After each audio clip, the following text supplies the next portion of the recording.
everyone, welcome to Vaishai's YouTube channel, and we are in the series of ethics. We are in the episode 9 of ethics series. So welcome to ethics series.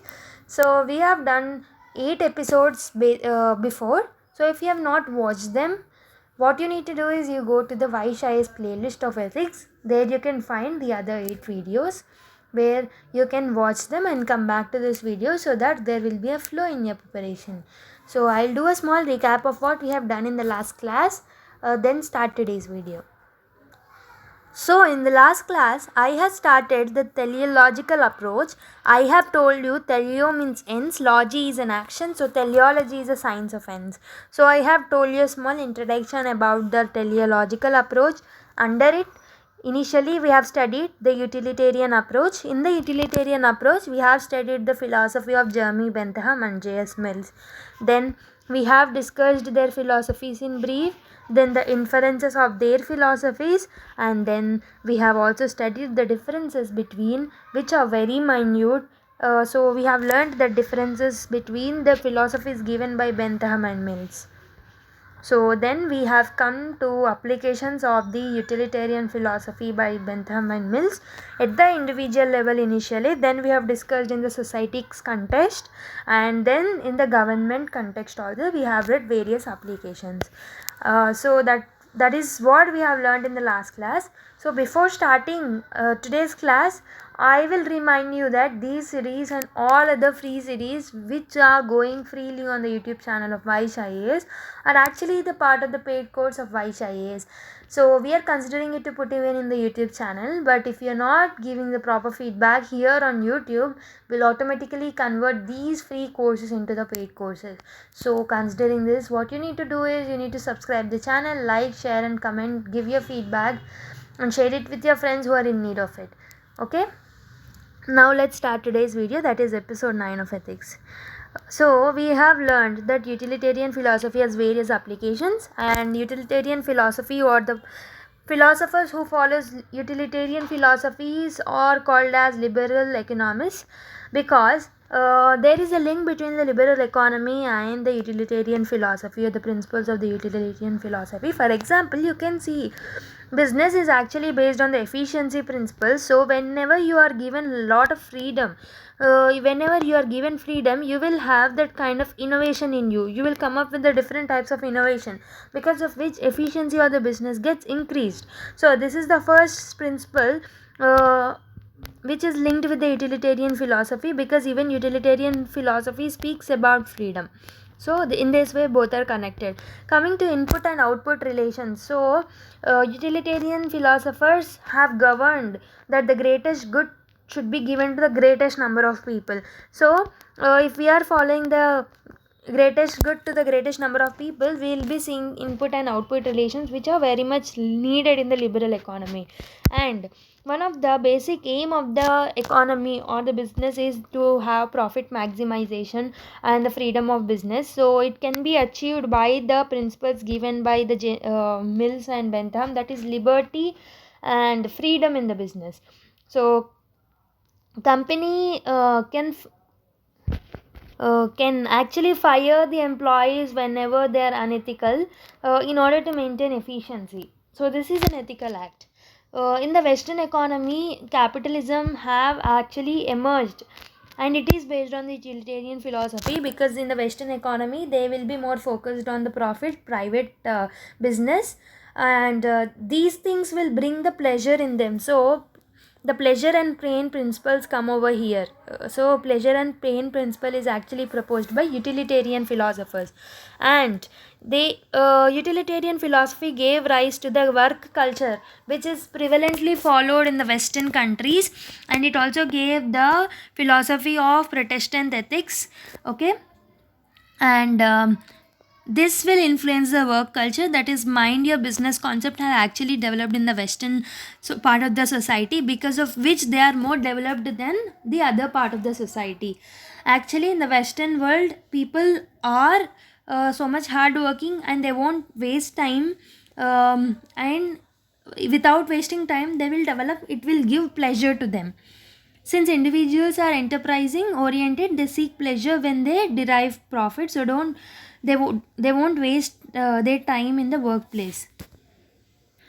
And we can say that there is an interplay between the utilitarianism, Protestant ethics, and liberal economy, which is making the Western society more developed than the other part of the society. Now, let's come to the criticisms part of this utilitarian philosophy. Actually, pleasure seeking behavior or the pleasure seeking perspective given by utilitarian philosophers is often criticized because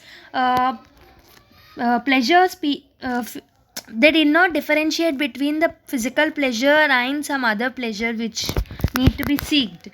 So it is always believed that pleasure seeking is nothing but a physical pleasure, which is a shallow level human activity, and it is considered the lesser good, and it will not allow you to gain the chief good, that is the summum bonum, which is the ultimate aim of ethics. So this is what they are saying. Some philosophers are pointing out on the utilitarian philosophy based on the physical pleasure concept.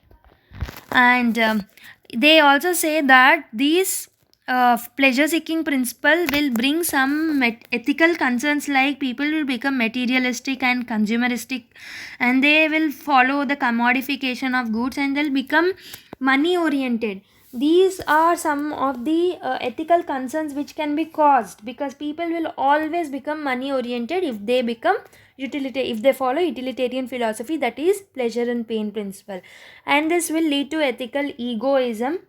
Okay, as people will mainly focus on their ethics, like their pleasure, they will avoid the pleasure of the society, and they may harm society. So the concept of ethical egoism is also often criticized, and utilitarian philosophers actually didn't clarify or didn't differentiate between the quantitative and the qualitative aspect of the human behavior, because of which people are not able to differentiate between the physical pleasure and some other pleasure which is told by the utilitarian philosophers. So these quantitative and qualitative aspects of human behavior are not differentiated in the utilitarian philosophy. So this is also causing a problem, and they didn't take into consideration of the long term effect of the human action. So whenever you are performing some activity, for example, if a person is copying in an examination, and if he is qualifying the exam, it may give him the good impact which is at the present. It may give the pleasure which is immediate, but in the long run, what happens, one fine day he will realize the mistakes, and he will feel that moral guilt. He will have that moral guilt which will be throughout his life. He carries this pain in the long run. So here the pain which he got from this particular act of cheating in the exam is more than the pleasure which he is seeking right now. Okay, so they did not speak about, these utilitarian philosophers did not speak about the pleasure and pain principles in the long run. They have spoke the immediate pleasure. They spoke and they gave and they highlighted only the immediate pleasure. They did not take into consideration the long run pain which he may acquire in the future. So another feature of the utilitarian philosophy is greatest good to the greatest number of people. Okay, they are saying people should have greatest good, but in this process what they are losing is, they are losing good to the minority people. They are neglecting the minority people. This is not leading to justice in the society. Okay, they are following the fittest survival concept, which is not unjustified for the minority people. So they are neglecting the minor group of people, and it is outcome based philosophy. Sometimes in order to increase the outcome, in order to increase the pleasure, people may get indulged in the corrupted activities, and they will acquire the black money, which is not at all ethical in nature. So these are some of the criticisms of the utilitarian philosophy. They are their pleasure seeking behavior is often criticized, and because it will lead to some ethical concerns like materialism, consumerism, commodification, and ethical egoism will may cause harm to the society. And they are also criticized because they didn't differentiate between the qualitative and the quantitative aspect of the human behavior, and they did not take into consideration of the long term effect of the pleasure or the pain. So, and they neglected the minority good, which is unjustified for the minor group of people, and they are based on the outcome based philosophy, because of which corruption may increase in the society. So these are some of the criticism. In spite of having so much criticism also, they are still relevant in the society. So in the conclusion, whenever you're writing some answer, you can write the conclusion by giving the relevance of that particular theory. So in spite of having many criticisms also, it is still relevant in the society, because it is speaking about some fundamental and the basic human rights, that is freedom and liberty of the people, freedom and liberty of the individuals, which are fundamental rights of the people. So in the constitution, in the country like India, where the constitution is highlighting the fundamental rights, freedom and liberty are very much important. So this theory is still relevant in this context. And coming to the ethical egoism, it may also lead to, like, it may become the basis for the ethical altruism. Always ethical egoism can't harm the society. They speaks about some basic rights of the human. Sometimes these basic rights of the human will lead to ethical altruism, that is greatest good for the society. Okay. And this utilitarian philosophy is speaking about greatest good to the greatest number of people. So greatest good to the greatest number of people is followed by every state, like state government and the central government will follow them, because of which they will formulate certain welfareistic policies which are benefiting the larger group of the people. So welfare and the justice concept is still relevant in the society, because government is performing some welfareistic measures and they are working for the justice of the people. Okay. And coming to the work culture, in order to develop in the globalized era, we need some work culture, because of which people are working because of the work they are bringing pleasure in their life. They are earning money, because of which their pleasure is getting increased. So work culture is also relevant in the present society, which is also a part of the utilitarian philosophy. So we have come to the end of the utilitarian philosophy part.